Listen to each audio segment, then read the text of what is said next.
खुदाउन की जिंदा कलाम में से आज हम रूह कुद्दुस की मामूरी के बारे में जानेंगे और रूह से हम कैसे मामूर हो सकते हैं, रूह से हम कौन कौन सी बातें हासिल कर सकते हैं जो खुदावन अपने रूह कुद्दुस के वसीला से हमें अता करता है, और हम रूह से मामूर होकर रूह से चलते रहे। इफ्सो का जो खत है पौलुस रसूल ने जो इफिसस की कलीसिया को लिखा,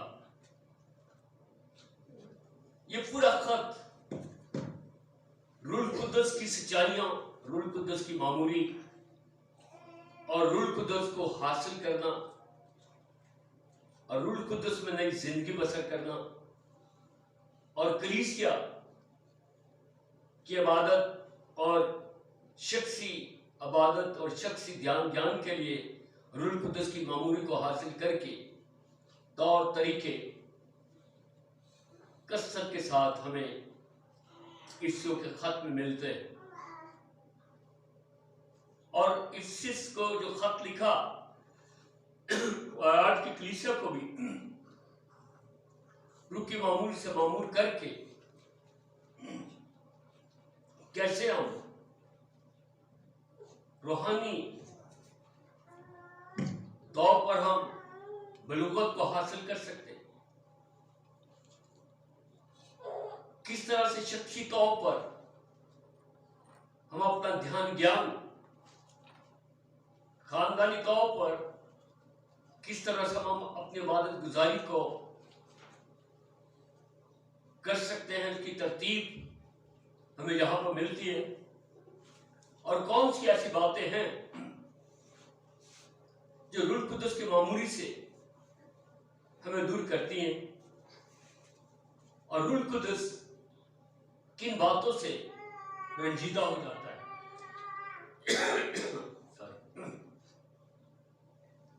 ये बातें पौलुस रसूल ने इफिसस की कलीसिया को लिखी। पौलुस रसूल ने अपने खत में इसमें 6 चैप्टर है, जिसमें हम ये भी जानते हैं कि इब्लीस और इब्लीस की हुकूमत, इब्लीस की रियासत, उसके खिलाफ रूह कुद्दुस की कुव्वत और कुदरत और रूह कुद्दुस की मामूरी से हम किस तरह से मुकाबला कर सकते हैं, और खुदा के हथियारों के बारे में वहां पर हमें बताया गया है कि तुम खुदा के हथियारों से लैस हो जाओ, ताकि इब्लीस के खिलाफ रूह की मामूरी से मामूर होकर उसके खिलाफ तुम जंग करने में कायम रह सको। आज जिस बात से हम आगाज करेंगे कि रूह कुद्दुस कैसे मिलता है, हम ये देखते हैं कि रूह कुद्दुस का जो निशान है वो गैर ज़बानी, बिल्कुल इस बात को हम अमाल 2 बाब में देखते हैं। इस अमल को हम अमाल 10 बाब में करनेलियस के खानदान में देखते हैं, जबकि वो गैर कौम है, यहूदी नहीं है। वहां भी उनकी पूरी जमात रूह कुद्दुस से भर जाती है और गैर ज़बानी बोलती है। तो गैर ज़बानी जो है वो रूह कुद्दुस पाने का एक निशान। लेकिन इसके अलावा हम देखते हैं कि रूह कुद्दुस कैसे हमें मिलता है। इफ्सियों का खत है, पहला बाब है, और उसकी 12वीं आयत से अगर हम पढ़े 12, 13 और 14 को, तो यहां से हमें इस बात का इल्म होता है कि रूह कुद्दुस जब हम खुदा के कलाम को सुनते हैं, जब हम कलाम हक को सुनते हैं, जब कलाम हक की खुशखबरी को हम सुनते हैं, जब कलाम हक की खुशखबरी को पर हम ईमान लाते हैं, तो रूह कुदस बयाना में हमें मिलता है। रूह कुदस मिराज के तौर पर, रूह कुदस की मामूरी, रूह कुदस मेरे और आपकी मिराज है। मिराज की मलकियत, खुदा के जलाल की मलकियत मेरे आपकी मामूरी खुदा की जिंदा कलाम को सुनने और उस पर ईमान लाने और उस पर अमल करने से। लेकिन हमने ये देखा और जाना है कि चर्चिस के बीच में लोग आते तो हैं, लेकिन उनका ध्यान, उनका ख्याल कलाम मुकद्दस की तरफ नहीं होता। वो कलाम मुकद्दस को सुनने से बेबहरा होते हैं, बैठे तो होते हैं, लेकिन बुत यहां पर होता है, उनका ज़हन और ख्याल कहीं और होता है। इसलिए बयाने में उनको कोई भी रूह की मामूली नहीं मिलती। वो खाली आते और खाली चले जाते। ये किसका ख्याल? अब्लीस ये चाहता है कि कलीसिया में जो लोग आते हैं वो खुदा के कलाम को ना सुने। अब्लीस चर्च के अंदर भी काम कर रहा होता है और बाहर भी काम कर रहा होता है। खुदा के कलाम को सुनना कितना जरूरी है। देखिए 13वीं आयत 12 से 13 आयत पढ़े, ताकि इससे पहला बाब 12-13, ताकि हम जो पहले से मसीह की उम्मीद में थे उसके जलाल की सताइश का बाइस हों। हम जो उम्मीद से थे, हमें उम्मीद थी कि हमें निजात मिलेगी, हमें यह भी उम्मीद है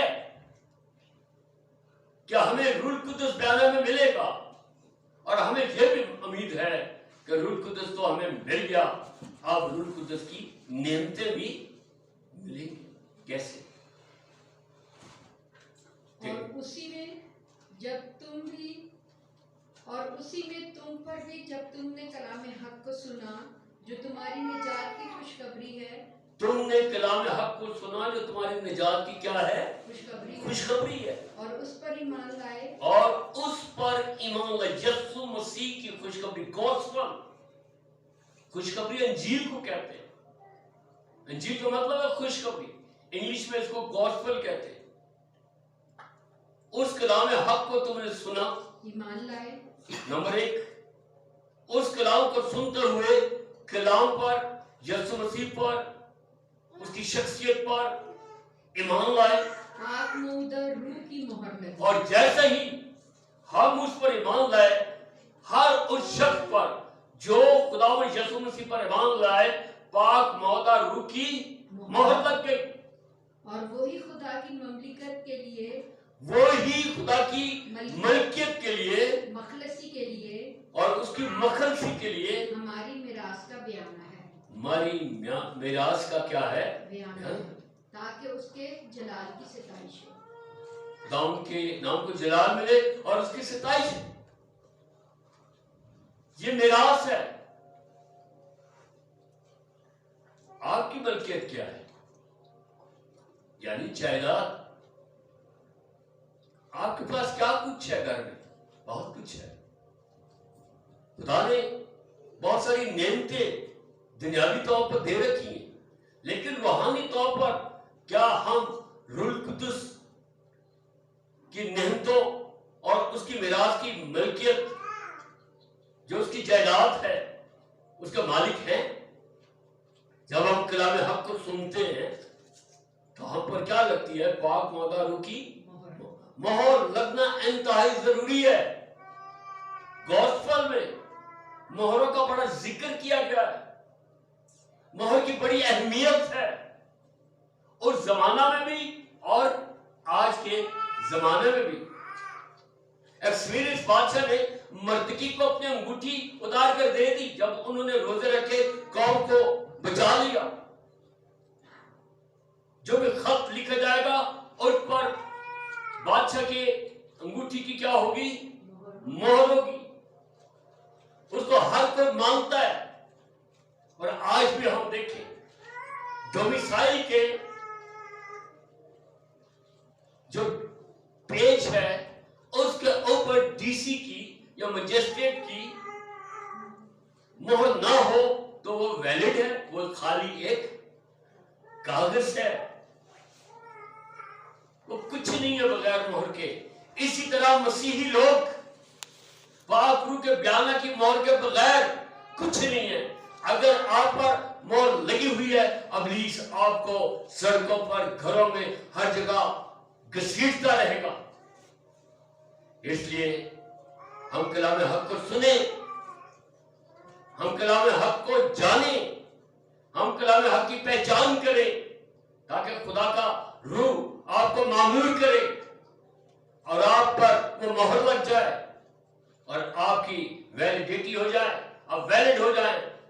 इब्लीस आपको छू नहीं सकेगा।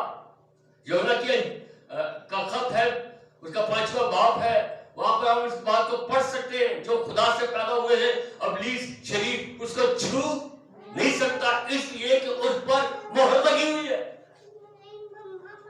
अगर आप बाजार से पासपोर्ट खरीद ले, तस्वीर लगा ले, अपने साइन कर ले, नाम लिख ले, अपने सारे डॉक्यूमेंटेशन उसमें फिल कर ले और पासपोर्ट ऑफिस के गेट जर्नल की उसके ऊपर स्टैंप ना हो, तो क्या वो वैलिड हो सकता है? क्या आपको वीजा मिल सकता है? नो। इसी तरह से पाक रूह की आप पर मोहर जब तक लगी नहीं भी आसमान की बादशाही का, आपको जाने का रास्ता नहीं मिलेगा। वहां फरिश्ते खड़े, उनको पता है किसने आना है। Hallelujah, praise the Lord. हम इस बात को सीख रहे हैं कि हम पाक रूह से मामूर हो। किससे मामूर हो? पाक रूह से मामूर हो। अब हम कलीसिया के तौर पर देखें कि कलीसिया के अंदर 5 बाब, इसके 5 बाब उसकी 18वीं से 20 आयत में, लेकिन 18वीं आयत का जो पहला हिस्सा है, इस पर बड़ा गौर तलब, ये कलीसिया को लिखा है। और शराब में मतवाले ना बनो, और शराब में मतवाले ना बनो। यानी कि जब तुम शराब पीते हो, समझ बूझ सब कुछ तुम खो बैठते हो, उसमें मतवाले ना बनो, क्योंकि उससे क्या पैदा होती है? बदचलनी। लेकिन फौरन इसके साथ अगला जो हिस्सा है वो क्या है? बल्कि रूह से मामूर होते जाओ, रूह से मामूर होते जाओ। और आपस में मज़ामीर, पहली बात मामूर होते जाओ रूह कुदस से।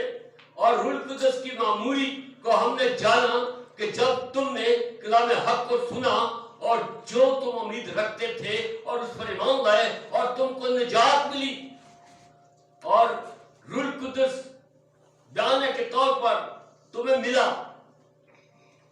आप मार्केट में जाते हैं, कोई जायदाद खरीदते हैं, कोई घर खरीदते हैं या मकान किराए पर लेते हैं, तो मालिक क्या करता है? आपसे क्या पकड़ता है? बयान। और फिर कहता है कि बाकी जब कब्जा दोगे तो बाकी मैं बाद में आपको अदा कर दूंगा। मेरे अजीजों, इसी तरीके से मुझे और आपको रूह में क्या होना है? मामूर होना है और रूह में चलना है। शराब और बुरी बातें ये बदचलनी पैदा करती हैं। और जब हम कलाम नहीं पढ़ते, जब हम कलाम नहीं सुनते, जब हम दुआ नहीं करते, तो इब्लीस जो दहलीज पर बैठा हुआ, कहां पर है? दरवाजे पर धबका बैठा है। ये आयत आपको कहां मिलेगी? पैदाइश के पहले बाबों में मिलेगी। ये आयत खुदा ने किसको कहा? जब कायन ने हाबिल को कत्ल कर दिया, वो भागा दौड़ फिर रहा था, इब्लीस ने उसको इस्तेमाल किया। इब्लीस खानदानों को बसने नहीं देता, इब्लीस बहन भाइयों को आपस में इकट्ठे रहना नहीं देता। उसने भाई का क्या कर दिया? कत्ल कर दिया। और फिर खुदा ने कहा कि गुनाह कहां बैठा हुआ है? दरवाजे पर दबका बैठा। और अगर तू भला ना करे तो गुनाह दरवाजे पे दबका बैठा है और तेरा मुश्ताक है, पर तू उस पर गालिब आ। वो तेरा मुश्ताक है, गुनाह सामने पड़ा होता है, बड़े आसानी से लोग उसको उठा लेते, कर लेते। तो हम, मुझे और आपको क्या होना है? रूह से मामूर होना है और रूह में चलना है, पहली बात। दूसरी बात, कलीसिया के तौर पर, खानदानी तौर पर, शख्सी तौर पर क्या गाने हैं हमने? मज़ामीर, गीत, रूहानी गज़लें। अब यहां पर ज़बूर नहीं लिखा हो। क्या मज़ामीर ज़बूर होते हैं? बोले मज़ामीर और ज़बूर में फर्क।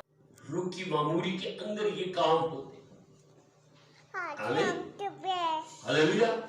किसी और नाम से कोई दुनिया में दुआ नहीं सुनी जाती। अब और अब हमारी मौत के वक्त मेरे लिए दुआ की जाए, नो, सिर्फ और सिर्फ किसके नाम से? खुदावंद यीशु मसीह के नाम से दुआ सुनी जाती है। एक और आयत देख सकते हैं, 14वें बाब में आप देख सकते हैं, उसके 12वीं आयत देख सकते हैं। तुम मेरे नाम से बड़े बड़े काम करोगे। तुम मुझसे दुआ करोगे और बड़े बड़े क्या करोगे? काम करोगे। किस नाम से? यीशु मसीह। यूहन्ना 15वां बाब उसकी 7वीं आयत, अगर तुम मुझ में कायम रहो, मेरी बातें तुम में कायम रहे, तो जो कुछ मेरे बाप से मेरे नाम से मांगोगे वही कुछ हो जाएगा, और इसके अलावा कुछ नहीं होगा। Hallelujah, praise the Lord. कलीसिया को तबाह और बर्बाद करने के लिए इब्लीस तरह तरह के हरबे इख्तियार करता रहता है और मुख्तलिफ तरीके बताता है कि इस तरह करो, इस तरह करो, इस तरह करो। लेकिन खुदा का कलाम हमें सिखाता है कि रूह से क्या हो जाओ? मामूर हो जाओ और रूह में चलो, और जो रूह तुम्हें बताता है उसके मुताबिक करो। और रूह कौन सा है? खुदा का रूह है। आमीन, हालेलुया। इस जुम्मे को एक गैर कौन से फैमिली आई हुई थी,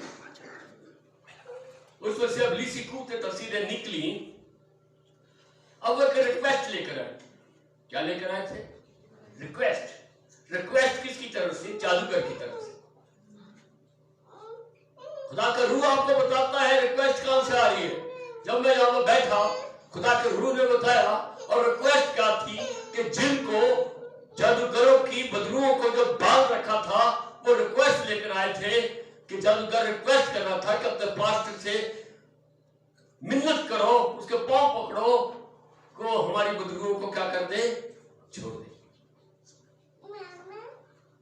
और एक चुड़ैल नुमा गंदी नापाक रूह यहां बाहर खड़ी थी और वो मुझसे कह रहे थे कि वो ये कहते हैं। तो मैंने कहा कि इस जादूगर ने कितने साल तक, कितने महीने तक तुम्हें तकलीफ पहुंचाई? उन्होंने कहा 3 महीने तक। मैंने बोला कितने दिन हुए इनको बांधा यीशु मसीह ने? यीशु मसीह के नाम से बंधे, और किसी नाम से नहीं बन सकते, और किसी के वसीले से नहीं बन सकते। 3 या 4 दिन हुए हैं उनको बांधा ही सामने पहाड़ के ऊपर। रिक्वेस्ट लेकर आ गई, वो बाहर खड़ी थी चुड़ैल, और उसको कमांड किया यीशु मसीह के नाम से। जब रूह की मामूली है तो वो आपको पहचान देती है। आप पहचान सकते हो, खुदा को पहचान सकते हो, आप इब्लीस को पहचान सकते हो, इब्लीस के कामों को पहचान सकते हो। किससे? रूह से। जब आप क्या हो? मामूर हो। रूह की मामूली यानी कि 19 मसा फिल होना, यानी कि जैसे आप दरिया को देखते हो, दरिया जो है वो गर्मियों को खुश्क हो जाते हैं, और जब बारिश होती है तो दरिया क्या हो जाते हैं, लबरेज हो जाते हैं, भर जाते हैं, पानी से मामूर हो जाते हैं, और पानी किनारों से साइडों पर बहना शुरू कर जाता है। और जो पुल होते हैं, और पुलों को भी पानी इतना लबरेज, इतना मामूर, उसकी दरिया की मामूरी होती है कि वो पुलों को भी टच करता हुआ जाता है। इसी तरह से मुझे आपको रूल कुदस में क्या होना है, मामूर होना है।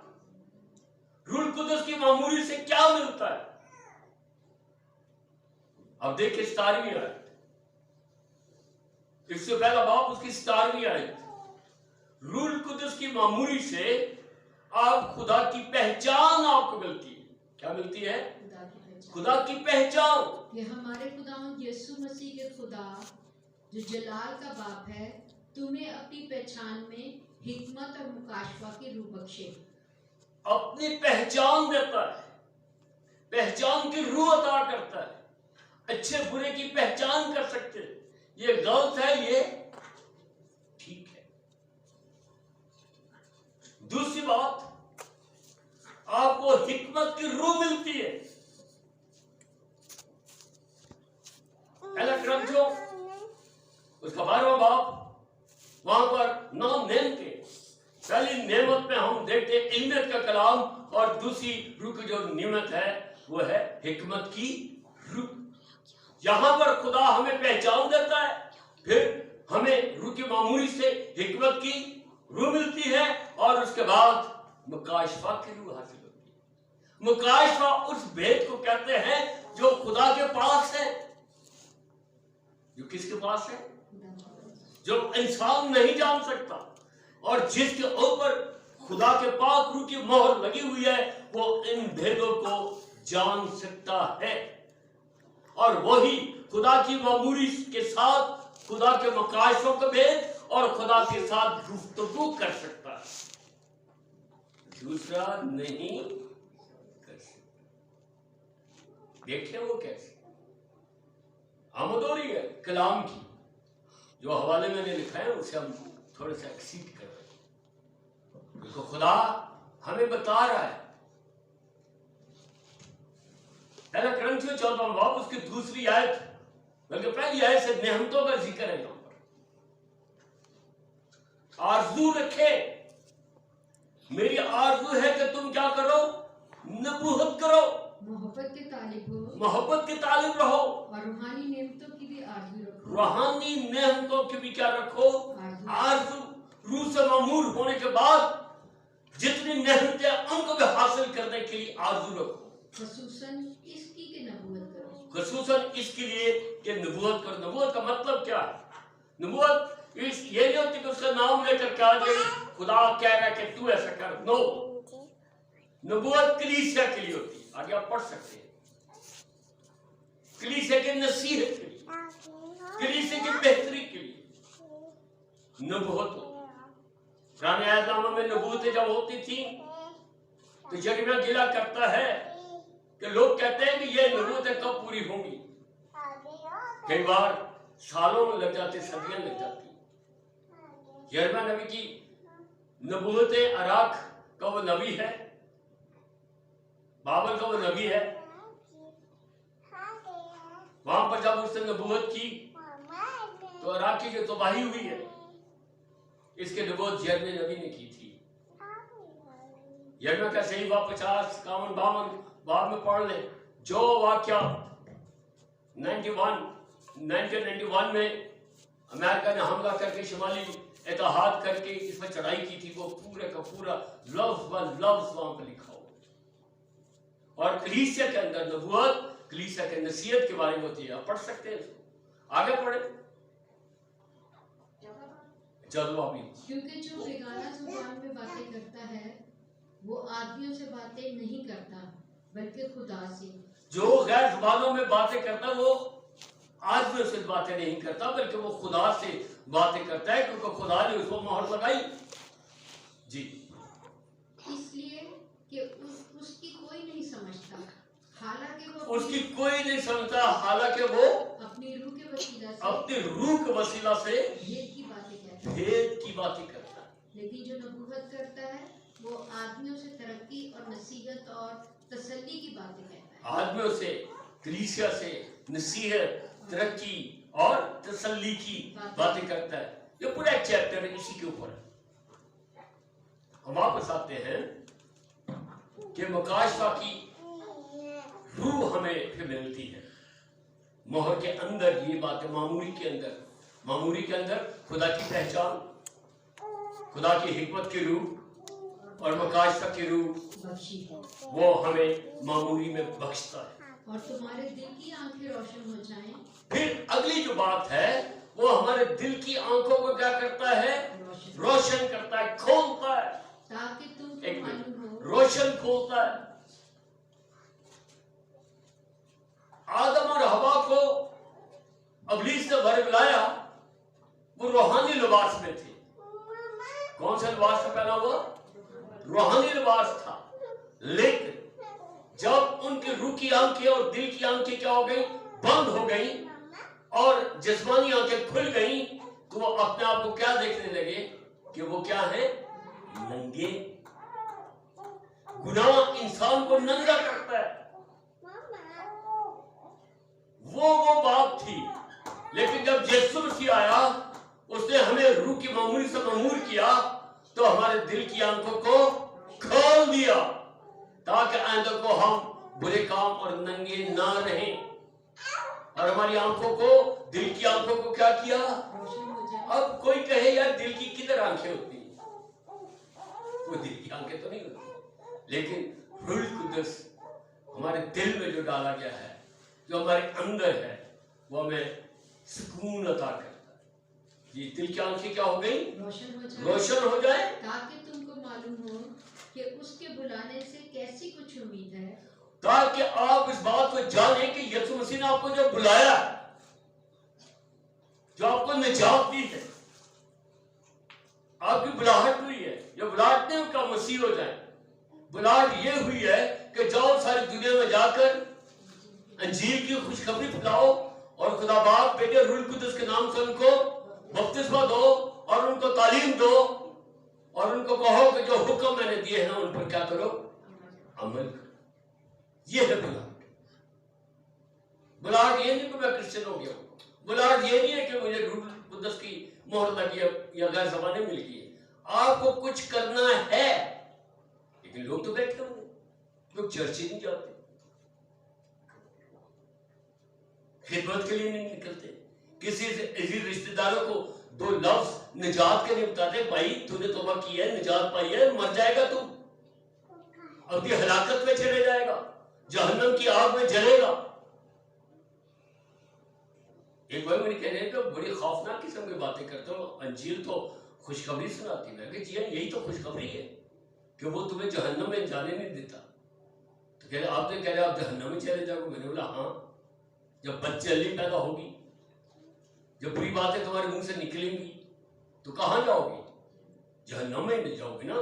तो मैं तो आपको जहन्नम से बचा रहा हूं।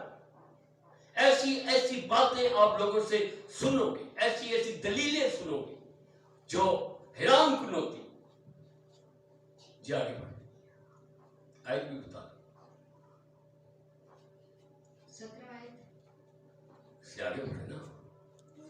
और तुम्हारे दिल 18 आयत और तुम्हारे दिल की आंखें रोशन हो जाएं, ताकि तुमको मालूम हो कि उसके बुलाने से कैसी कुछ उम्मीद है और उसके मिरास के जलाल की दौलत मुकद्दसों में कैसी कुछ है। मुकद्दसों में आप मुकद्दस बन जाओगे। आपके पास जो उम्मीद है वो हमेशा की जिंदगी है। आपके पास जो उम्मीद है वो फरदौस है। ये उम्मीद